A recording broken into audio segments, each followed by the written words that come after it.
Porous कौन थे? Porous राजा पुरु पौरव साम्राज्य के राजा थे।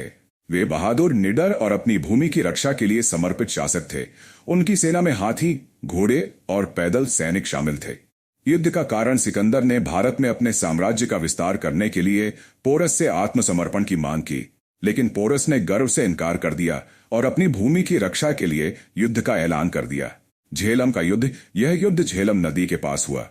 सिकंदर की सेना बहुत बड़ी और संगठित थी, जबकि पोरस के पास सीमित संसाधन थे। सिकंदर और पोरस की कहानी। यह कहानी प्राचीन भारतीय इतिहास की एक महान घटना है, जब 326 ईसा पूर्व में सिकंदर महान, अलेक्जेंडर द ग्रेट और पोरस के बीच झेलम नदी के किनारे, जो अब पाकिस्तान में है, युद्ध हुआ था। सिकंदर, जो मैसेडोनिया, ग्रीस का राजा था, एक महान विजेता के रूप में दुनिया के बड़े हिस्से को जीतने के लिए निकला था। उसने फारस, मिस्र और अन्य देशों को अपने अधीन कर लिया था।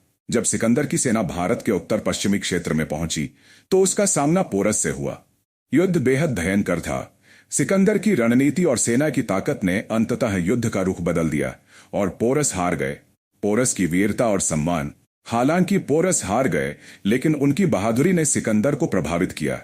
जब पोरस को बंदी बनाकर सिकंदर के सामने लाया गया, तो सिकंदर ने पूछा, तुम्हारे साथ कैसा व्यवहार किया जाए?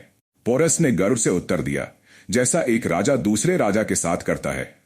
पोरस के इस उत्तर और उनकी वीरता ने सिकंदर को इतना प्रभावित किया कि उसने पोरस को न केवल आजाद कर दिया, बल्कि उनका साम्राज्य भी लौटा दिया।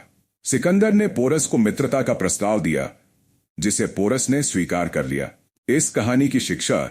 यह कहानी साहस, स्वाभिमान और सम्मान की मिसाल है। पोरस ने अपनी मातृभूमि की रक्षा के लिए पूरी ताकत से लड़ाई की और हार के बावजूद अपने सम्मान को बनाए रखा।